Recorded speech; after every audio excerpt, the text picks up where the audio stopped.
وَلَقَدْ يَسَّرْنَا الْقُرْآنَ لِلذِّكْرِ فَهَلْ مِن مُّدَّكِرٍ۔ الحمد للہ رب العالمین والصلاة والسلام علی سید الانبیاء والمرسلین، اما بعد فاعوذ باللہ من الشیطان الرجیم، بسم اللہ الرحمن الرحیم۔ جیسے آپ سب جانتے ہیں، ہم جو سورت پڑھ رہے ہیں وہ سورہ اعراف ہے۔ اپنے نزول اور مزاج کے اعتبار سے مکی سورہ مبارکہ ہے، 206 اس کے اندر آیات مبارکہ ہیں، اور مکی ہر سورت کے موضوع کی طرح اس کا موضوع بھی اللہ نے اپنے نبی کے سامنے سابقہ انبیاء کو جو ریسپانس ہوا ان کی اقوام کی طرف سے، اللہ نے اس کا تذکرہ فرمایا، اور انبیاء کی قصے سابقہ اور انبیاء کا ان کے ساتھ تعلق لوگوں سے اور رویہ، اور لوگوں کا انبیاء کی جانب رویہ اللہ نے بڑے واضح الفاظ میں بیان فرمایا۔ اور قرآن میں جو تذکرہ انبیاء ہے یہ ہم روزانہ کی بنیاد پہ سیکھ رہے ہیں، اور اس کے اندر بہت سارے پہلو ہیں۔ ایک تو تعداد کے اعتبار سے اللہ نے انبیاء کرام کا ذکر خیر قرآن میں کیا۔ ایک معروضی سا سوال ہے کہ ٹوٹل کتنے انبیاء کا تذکرہ ہوا؟ 26 انبیاء کا، اور ہر جگہ پہ اللہ نے ایک الگ تناظر میں اپنے ان نیک لوگوں کا تذکرہ فرمایا، جن میں سے حضرت آدم علیہ السلام کا تذکرہ تقریباً قرآن میں 25 مقامات پر ہے، اور ہر مقام پہ جو چیز چاہیے تھی قصہ آدم و ابلیس سے اللہ نے وہی لوگوں کے سامنے رکھی ہے۔ مثلا یہاں اہل مکہ انسانوں کے مرنے کے بعد دوبارہ اٹھنے کے منکر تھے، وہاں اللہ نے انہیں یہ بتایا کہ تمہارے مرنے کے بعد تو کوئی نہ کوئی تمہاری صورت باقی ہے جس سے تمہیں اٹھا لیا جائے گا، لیکن تمہیں سب سے پہلے کس نے پیدا کیا تھا؟ اس وقت تو کچھ بھی نہیں تھا۔ تو اس طرح کے دلائل لوگوں کے سامنے رکھے۔ ٹوٹل 26 انبیاء کا تذکرہ، حضرت آدم کا 25 مقامات پر تذکرہ، اور دوسرے نبی اللہ کے حضرت ادریس علیہ السلام۔ اس صورت میں ابھی اس تناظر میں ان کا ذکر نہیں آیا، اللہ نے صرف 2 دفعہ ان کا تذکرہ فرمایا۔ ایک اور اللہ کے نبی کا تذکرہ ہم پڑھ چکے، حضرت نوح علیہ السلام، یہ بھی میں نے مینشن کیا تھا، کتنی دفعہ؟ 43 دفعہ، 43 ٹائمز اللہ نے اس قصے کو ریپیٹ فرمایا ہے۔ اس سے پہلے حضرت صالح سے پہلے حضرت ہود علیہ السلام کا تذکرہ ہم نے پڑھا، اللہ نے تقریباً 7 مقامات پر اس واقعے کو ریپیٹ فرمایا۔ آج حضرت صالح علیہ السلام کا تذکرہ ہے، اللہ نے ٹوٹل قرآن میں اس کو 9 مقامات پر بیان فرمایا ہے۔ قوم عاد اور قوم سمود دونوں ایک قبیلے کی 2 شاخیں تھیں۔ عاد ایک ان کے دادے پردادے کا نام تھا، اور سمود بھی ان کے کسی بڑے بزرگ کا نام تھا، لیکن ان کی طرف جو نبی آئے وہ قوم عاد کی طرف حضرت ہود علیہ السلام، اور قوم سمود کی جانب حضرت صالح علیہ السلام۔ آج تذکرہ حضرت صالح علیہ السلام کا ہے، وَإِلَىٰ سَمُودَ أَخَاهُمْ صَالِحًا يَا قَوْمِ اعْبُدُوا اللَّهَ مَا لَكُم مِّنْ إِلَٰهٍ غَيْرُهُ۔ یہ جو پریپوزیشن ہمارے سامنے آ گئی الہ، اس کا تعلق اس ورب کے ساتھ ہے جو ہم نے تقریباً 3 رکوع پہلے پڑھا تھا۔ لَقَدْ أَرْسَلْنَا، تحقیق ہم نے بھیجا اپنے رسولوں کو، الہ سمود، قوم سمود کی طرف، الہ سمود، قوم سمود کی طرف ہم نے بھیجا، اخاہم، ان کے بھائی، صالحہ، جن کا نام صالح تھا، ہم نے ان کے بھائی صالح کو قوم سمود کی طرف بھیجا۔ قوم سمود کا علاقہ مفسرین لکھتے ہیں کہ شام اور حجاز مقدس کے درمیان ان کا علاقہ تھا جو قوم سمود تھی، اور ان کا پایہ تخت اور جو کیپٹل تھا وہ ہجر تھا، ہے جیم اور رے۔ اور ہجر کے بارے میں، مقام ہجر کے بارے میں اللہ کے نبی کی چند بڑی سختی والی اور بڑے غم اور غصے والی احادیث مبارکہ موجود ہیں۔ حضور تبوک کی طرف تشریف لے جا رہے تھے، تو راستے میں حضرت صالح علیہ السلام کی اونٹنی جہاں سے پانی پیتی تھی، جب وہ مقام آیا تو صحابہ نے وہاں سے پانی لیا، حدیث کے الفاظ ہیں آٹا گوندھا، جو بھی اس زمانے کے کھانے پینے کا ایک رواج تھا،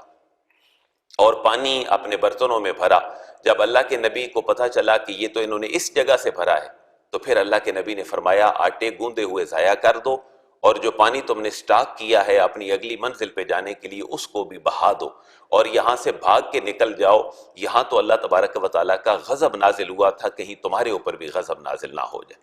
اس سے پھر محدثین نے یہ اصول نکالا کہ جہاں پر کوئی برکت کی بات ہو وہاں برکتیں ملتی ہیں، جہاں پر خیر و برکت کی بات نہ ہو وہاں پر بے برکتی حاصل ہوتی ہے۔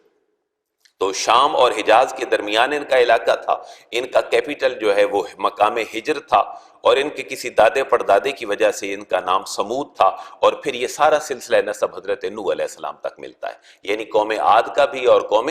سمود کا بھی، دونوں کا سلسلہ حضرت نوح علیہ السلام سے ملتا ہے۔ اس قوم کو اللہ نے دو بڑے فن عطا فرمائے تھے۔ ایک فن یہ تھا کہ یہ صحراؤں میں بھی اپنے مکان بنا لیتے تھے، دوسرا فن یہ تھا کہ بہت بڑے پہاڑ کاٹ کر بھی ان میں اپنا مکان اور رہنے کا سامان کرتے تھے۔ یہ دونوں نعمتیں اللہ نے ان کو ریئلائز کروائی ہیں۔ اور حضرت صالح علیہ السلام کی جو تبلیغ تھی اس کا نقطہ بھی وہی تھا جو ہر نبی کی تبلیغ کا پہلا نقطہ ہے، اور وہ کیا ہے؟ اللہ کی وحدانیت اور اس کی ربوبیت۔ وحدانیت اس کی تعداد کے اعتبار سے ہے، ربوبیت اس کے لوگوں کے ساتھ تعلق کی بنا پر ہے کہ وہ نہ ہونے سے انسان کو کیسے ہونے میں لاتا ہے، ہونے سے پھر وہ کہاں عروج تک لے جاتا ہے۔ یہی پہلا نقطہ۔ کالا، آپ نے فرمایا، یا قوم، اے میری قوم، اعبدوا اللہ، اللہ کی عبادت کرو، ما لکم من الہ غیرہ، ما لکم، نہیں ہے تمہارے لیے، من الہ، کوئی معبود، غیرہ، اس کے سوا، اللہ کے سوا تمہارا کوئی معبود نہیں ہے۔ قد جاءتکم بینۃ من ربکم ھذہ ناقۃ اللہ لکم آیۃ فذروها تاکل فی ارض اللہ ولا تمسوها بسوء فیاخذکم عذاب علیم۔ یہ وہ ایک زندہ جاوید معجزہ ہے جس کا تذکرہ میں اور آپ سنتے آئے۔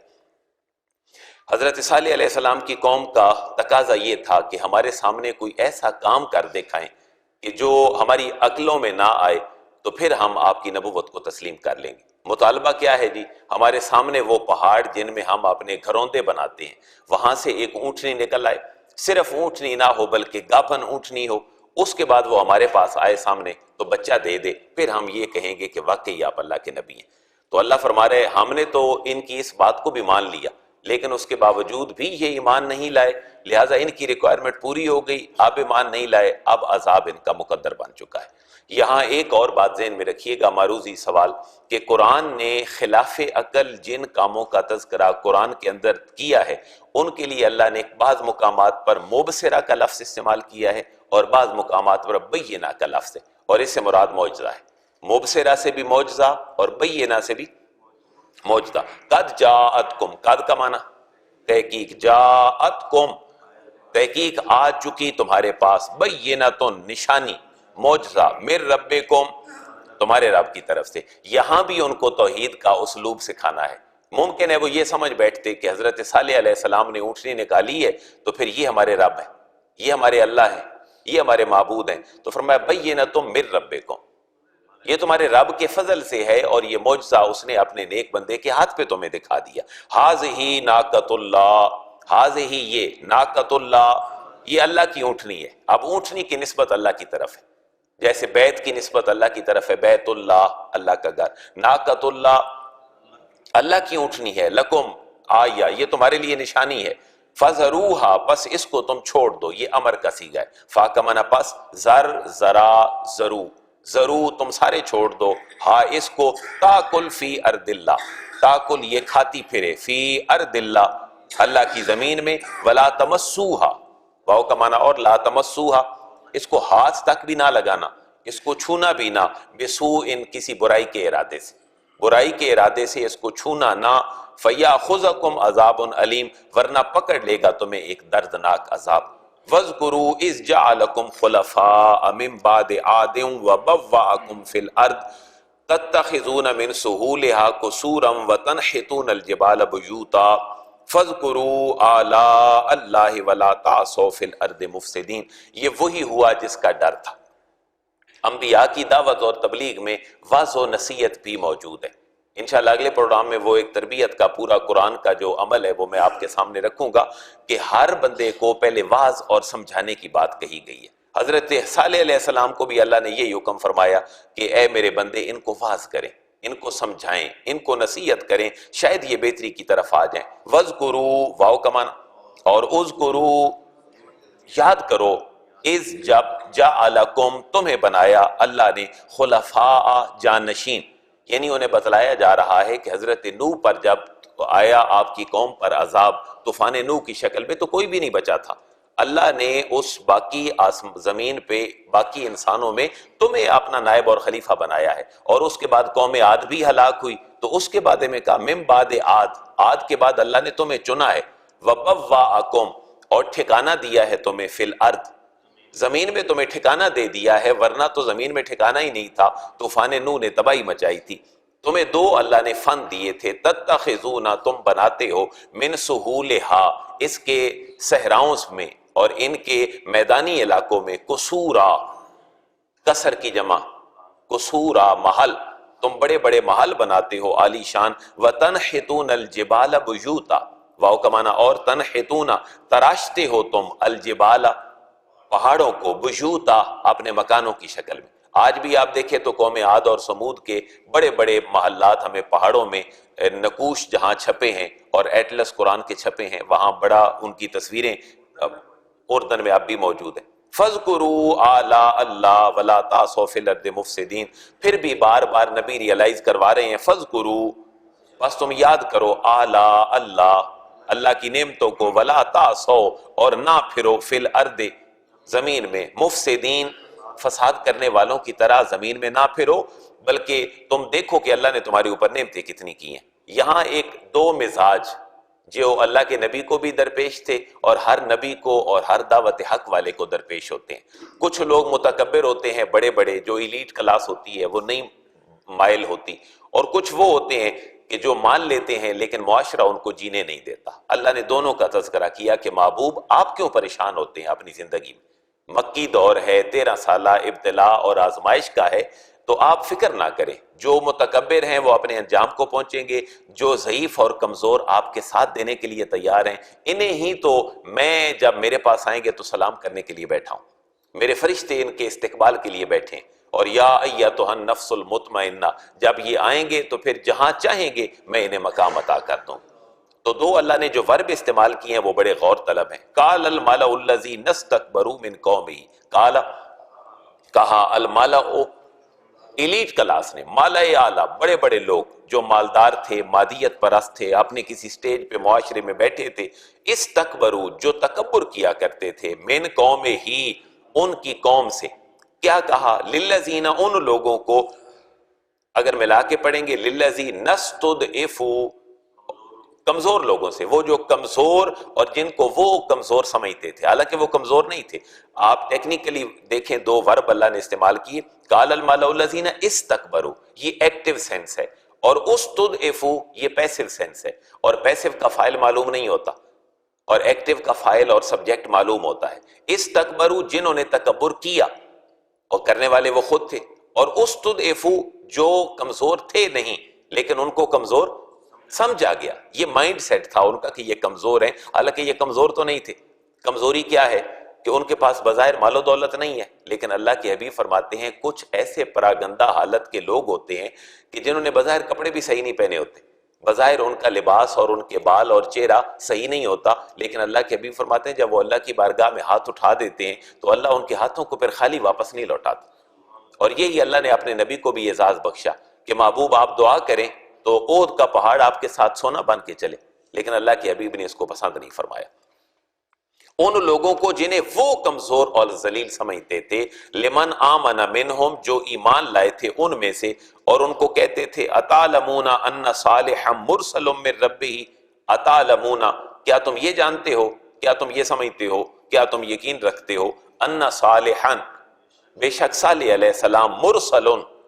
بھیجے گئے ہیں، من ربہ اپنے رب کی طرف سے، یعنی تنزیہ کہتے کہ کیا تم حضرت صالح علیہ السلام کو اللہ کا بھیجا ہوا نبی سمجھتے ہو؟ قالو ان کا جواب یہ ہوتا انا بما ارسل بہ مؤمنون، انا بے شک ہم بما ارسل جن کو بھیجا گیا ان پر مؤمنون ہم ایمان رکھتے ہیں، ہم واقعی ان پہ ایمان رکھتے ہیں۔ جیسے ہمارے پاس حضرت سمیہ، حضرت عمار، بڑے بڑے حضرت بلال حبشی، جب ان سے پوچھا جاتا بھئی تم حضور پہ یقین رکھتے ہو تو تپتی ریت پہ بھی ہوتے تو جواب کیا ہوتا؟ ہم مانتے ہیں، ہم حضور کا کلمہ پڑھتے ہیں، اللہ کی توحید کو مانتے ہیں۔ قال الذین استکبروا انا بالذی آمنتم بہ کافرون، قال کہا الذین ان لوگوں نے استکبروا جنہوں نے تکبر کیا، انا بے شک ہم بالذی اس چیز پر آمنتم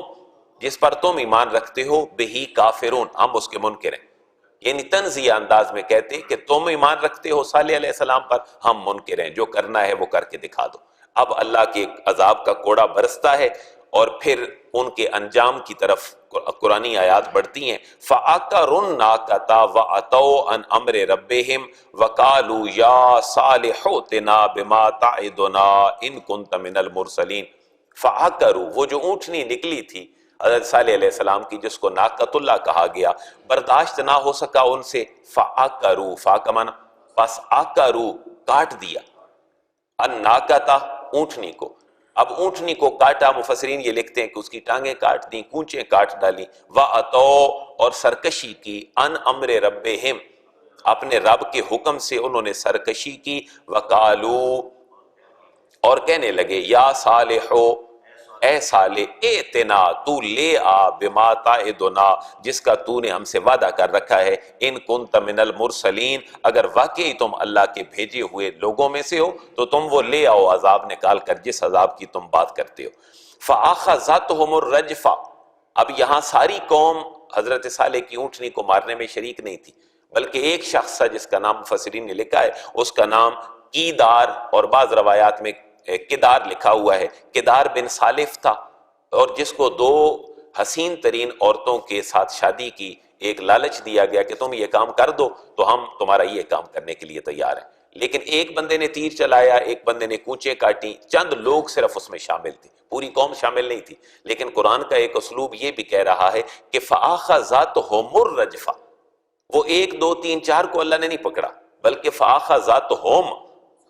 ان سب کو اللہ نے پکڑ لیا۔ فا کا معنی پس، اخذت آن لیا، پکڑ لیا، الرجفۃ زلزلوں نے۔ اب انہیں خیال یہ تھا کہ اتنے بڑے پہاڑ جن میں ہم رہتے ہیں، یہاں کون سا عذاب آ سکتا ہے، ہم پہاڑوں کے اندر گھس جائیں گے۔ اللہ نے ان کے لیے عذاب ہی وہ سوچا کہ جو ان کے ذہن میں نہیں تھا۔ فاخذتہم الرجفہ، زلزلے کے شدید جھٹکے، زلزلہ رجفہ، وہ اس نے ان کو آن لیا۔ فَأَصْبَحُوا، پس وہ سارے کے سارے اپنے صبح کے وقت میں تھے، فی دارہم اپنے گھروں میں، جاسمین منہ کے بل گرے پڑے ہوئے اپنے گھروں کے اندر موجود تھے۔ یہاں ایک دو باتیں میں ضمناً کہہ بھی چکا ہوں، ان کو میں تھوڑا سا اور ہائی لائٹ کرنا چاہتا ہوں کہ معاشرے کے چند لوگوں کا جرم جب حد سے بڑھ جاتا ہے پھر اللہ پوری قوم کو اس میں آن لیتا ہے۔ یہی قرآن نے کہا فَأَخَذَتْهُمُ الرَّجْفَةُ کہ ان کو زلزلے نے، پوری قوم نے، اس زلزلے نے پوری قوم کو آن لیا اور پوری قوم تباہ و برباد ہو گئی۔ حضرت علامہ اقبال نے بڑا پیارا ضرب کلیم میں دین اور تعلیم کے نام سے اپنے 5-6 اشعار پہ کلام لکھا، میں اس کا صرف آخری شعر پڑھ دیتا ہوں آپ کے سامنے، کہ فطرت افراد سے اغماز بھی کر لیتی ہے، یعنی ایک دو تین چار بندے اللہ ان سے اپنی نظر جو ہے وہ پوشیدہ کر لیتا ہے کہ نہیں کوئی بات نہیں، میں تمہیں نہیں دیکھ رہا، لیکن جب یہ قومی زوال اور قومی گناہ بن جاتا ہے تو پھر کہتے ہیں کبھی کرتی نہیں ملت کے گناہوں کو معاف۔ فطرت افراد سے اغماز بھی کر لیتی ہے لیکن کبھی کرتی نہیں ملت کے گناہوں کو معاف۔ جو گناہ ملت پوری کا بن جائے پھر اللہ اس کو کبھی معاف نہیں کرتا۔ اب وہ ملت کے گناہ آج کیا ہے؟ میں سمجھتا ہوں ملت کا مالی گناہ آج سب سے بڑا سود میں جکڑے ہوئے ایک پورا سسٹم ہے جس میں پورا عالم اسلام جکڑا ہے، اور پھر ایک ہمارا ملی جرم بن گیا ہے پورے عالم اسلام کا، پاکستان سے لے کر سارے ممالک تک، کہ ہم انہی غیروں کے سود پہ ہم قرضے بھی لیتے ہیں اور پھر ڈبل ٹرپل ہم قرضے بھی واپس کرتے ہیں۔ یہ ایک مالی لحاظ سے ہم پوری ملت اس گناہ میں شریک ہے، اور پھر اللہ کے نبی کا نظام سیاسی لحاظ سے ہمارے معاشرے میں نہیں ہے۔ کیا یہ ایک بندے کا گناہ ہے یا پوری ملت کا گناہ ہے؟ یہ پوری ملت کا گناہ ہے۔ اور میڈیا جتنی بے حیائی ہمارے معاشرے میں پھیلا رہا ہے اور ہم آنکھیں بند کر کے بیٹھے ہیں، یہ اب ایک بندے کا گناہ نہیں رہا، بلکہ یہ گناہ اب پوری ملت کا ہو چکا ہے، اور اس پوری ملت کے گناہ کو اللہ خود فرما رہا ہے کہ میں پھر معاف نہیں کرتا، پھر سب کے اوپر اس کی پکڑ آ جاتی ہے۔ ہماری شکلیں تو نہیں بدلنی جیسے سابقہ قوموں کی بدل جاتی تھی، لیکن ہمارے اوپر جو عذاب آئے ہیں اور ابھی تک ہیں وہ کیا ہے کہ معاشرے میں بے سکونی ہے، بچے نافرمان ہو چکے ہیں، اور پورا دن مادیت پرستی اور کمائی میں گزرتا ہے، لیکن پھر بھی سروائیو نہیں ہو رہا۔ یہ وہ اللہ کی مجموعی پکڑ ہے جس میں ہم سارے کے سارے موجود ہیں۔ لہٰذا فاخذتہم الرجفہ، جب گناہ بڑھتا ہے اور پھر اللہ کی نافرمانی بڑھتی ہے، اللہ پوری قوم کو پکڑ لیتا ہے، اور وہ اپنے گھروں میں منہ کے بل گرے پڑے تھے۔ فتولا عنہم، فا کا معنی پس تولا پھیر لیا اپنا منہ حضرت صالح نے، عنہم ان سے، وقالا اور فرمایا یا قوم، اے میری قوم، لقد ابلغتکم رسالت ربی، لقد بے شک، ابلغتکم میں نے پہنچا دیا ہے، رسالت ربی اپنے رب کے پیغام کو، کم تمہارے پاس، میں نے تم کو اپنے رب کا پیغام پہنچا دیا ہے، وَنَصَحْتُ لَكُمْ، واو کا معنی اور، نصحت،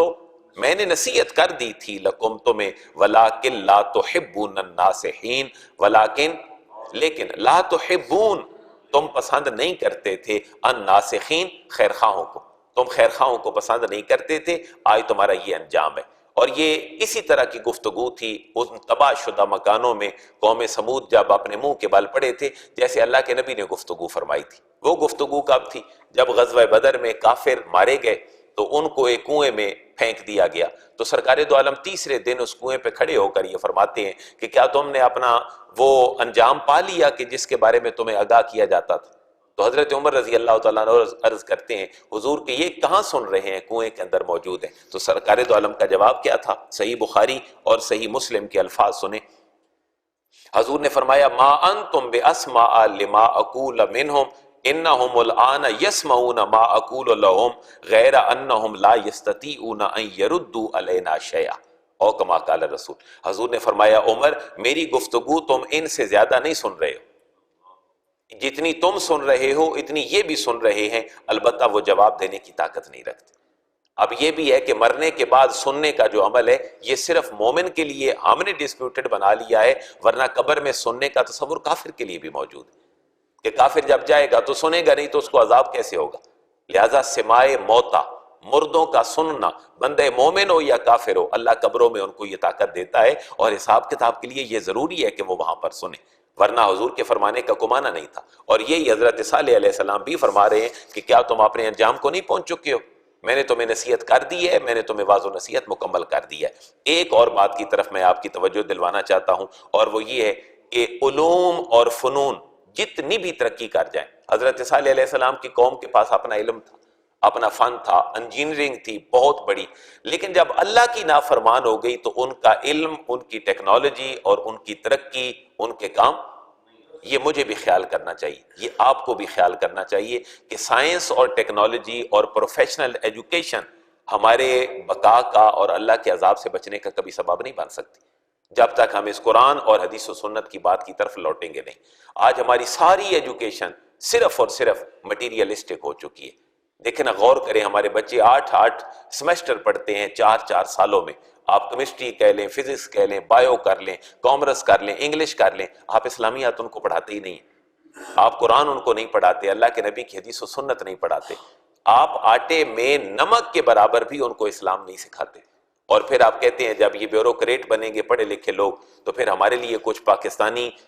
دفاع کے لیے اچھی پالیسیاں وضع کریں گے یا اسلام کے محافظ بنیں گے۔ ہم کس طرف جا رہے ہیں؟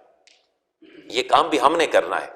کہ لوگوں کو ہم تیار کریں جو کل اللہ رسول کی عزت کی بات کرنے والے اور اس کے دین کی بات کرنے والے ہوں۔ یہ بہت لمحہ فکریہ ہے، آنے والے چند سالوں میں پاکستان کے لوگ پاکستان کے نظریاتی مخالف بن کر نکلیں گے، اور اب بھی نکل رہے ہیں۔ محمد بن قاسم کو گالیاں نکالنے والے میڈیا پہ موجود ہیں یا نہیں؟ ہمارے بڑے بڑے اکابرین کو غلط کہنے والے، قائد اعظم نے پاکستان کو سیکولر اسٹیٹ کے لیے بنایا تھا، اس پہ پوری ڈیبیٹس ہوتی ہیں۔ علامہ اقبال سیکولر آدمی تھے معاذ اللہ، یہ ساری ڈیبیٹس ہوتی ہیں لیکن ان کو روکنے والا نہیں ہے۔ یہ قصور کا واقعہ چھوٹا واقعہ نہ سمجھیں، اس میں پورا معاشرہ قصوروار ہے، ہمارا نظام اس کے اندر پورا قصوروار ہے، جس نے ایسے لوگ تیار کیے ہیں جو لوگوں کے ساتھ یہ واقعات کرتے ہیں۔ اب 12واں واقعہ اگر ہے تو 11 واقعات کی انویسٹیگیشن ہو جاتی تو کیا یہ 12واں واقعہ پیش آتا؟ اور پھر جو ڈی این اے میچ ہوا ہے وہ صرف ایک بندے کا ڈی این اے سابقہ 12 کیسز میں 6 کے ساتھ مشابہت رکھتا ہے۔ جو پہلے ڈی این اے ہو چکے تھے بچوں کے اور بچیوں کے، ایک بندے کا ہی ڈی این اے ان 12 میں سے 6 کے ساتھ میچ کر چکا ہے۔ تو اگر اس کو پہلے پکڑ لیا جاتا تو پکڑنا کس نے تھا؟ نظام نے پکڑنا تھا۔ تو نظام میں آپ نے اور ہم نے وہ لوگ بٹھا دیے ہیں جن کے دلوں میں اللہ کا خوف تو ہے ہی نہیں، رسول کی محبت ہے ہی نہیں۔ اتفاق کرتے ہیں آپ اس بات سے؟ جن لوگوں کو ہم نے مسند دی ہوئی ہے وہ لوگ تو اس قابل نہیں ہے کہ اللہ رسول کی بات بھی وہ سنے یا مانے، کیوں؟ ان کو ہم نے پڑھایا ہی کوئی نہیں۔ آپ بھی تو یہی کر رہے ہیں، آپ اپنے بچوں کو صرف مادیت پڑھا رہے ہیں، کبھی دین کا بھی سوچا ہے کسی نے؟ کہ میں اپنے بچے کو دین پڑھا دوں، یہ بیوروکریٹ بنے، یہ میرا چیلنج ہے کہ یہ بیوروکریٹ بنے گا، یہ جج بنے گا، یہ کسی سی ایس پی آفیسر بنے گا، میں قرآن اس کے دل میں ڈال رہا ہوں تاکہ یہ اس مسند پہ جائے تو ہمارا پالیسی میکر ہو اور ہمارے تھنک ٹینک میں شامل ہو۔ بہت مشکل وقت ہے، بہت مشکل وقت ہے، اس قوم کو جو ہے وہ لوٹنے کی ضرورت ہے، اگر نہیں لوٹے گی تو پھر آنے والا وقت بہت خطرناک ہے۔ اللہ ان قوموں جن کے اوپر عذاب نازل ہوا ہے، مجھے اور آپ کو الرٹ کرنے کے لیے یہ واقعات قرآن میں بیان کرتا ہے۔ اللہ ہمیں نیکی کی طرف رغبت نصیب فرمائے، اور صرف سن کر چپ کر جانے کی نہیں بلکہ اپنا کردار ادا کرنے کی ہمیں توفیق نصیب فرمائے۔